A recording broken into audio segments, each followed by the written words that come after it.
مرحبا بكم الزينات، كي عشيتو كي راكم دايرين؟ اليوم جبت لكم واحد الوصفه شابه بزاف اللي هي البيتزا. 5 كيسان تاع الفرينه مغرف معمره مليح تاع السكر ومغرف معمره مليح خميره الخبز. عندي هنايا ربع كاس تاع الزيت، هذا اعتمدته لقياس 5 كؤوس تاع الفرينه. هنا عندي كاس تاع الحليب نديره كامل، ومغرف كبيره خل ابيض، مغرف صغيره تاع الملح، ونعجنو.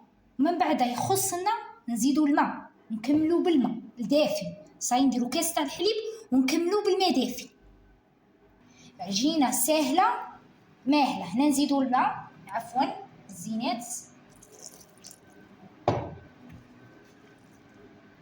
شوفوا ما شاء الله لاباط تاعي عجنتها حوالي زوج دقائق. صحيح نخليها تتخمر مدة 30 دقيقة. صحيح كي تتخمر لنا ان شاء الله نجو نكملو الوصفة. ها الزينات، نحلو العجينة تاعنا بالحلال. حليت العجينة ودرتها في صينية. نديرو هنا صلصة الطماطم، هنايا ندير الزيتون الاسود والاخضر، هنا ندير الكفتة. شوفوا معايا، ونديروا الفرماج، وندخلوا البيتزا تاعنا الطيب.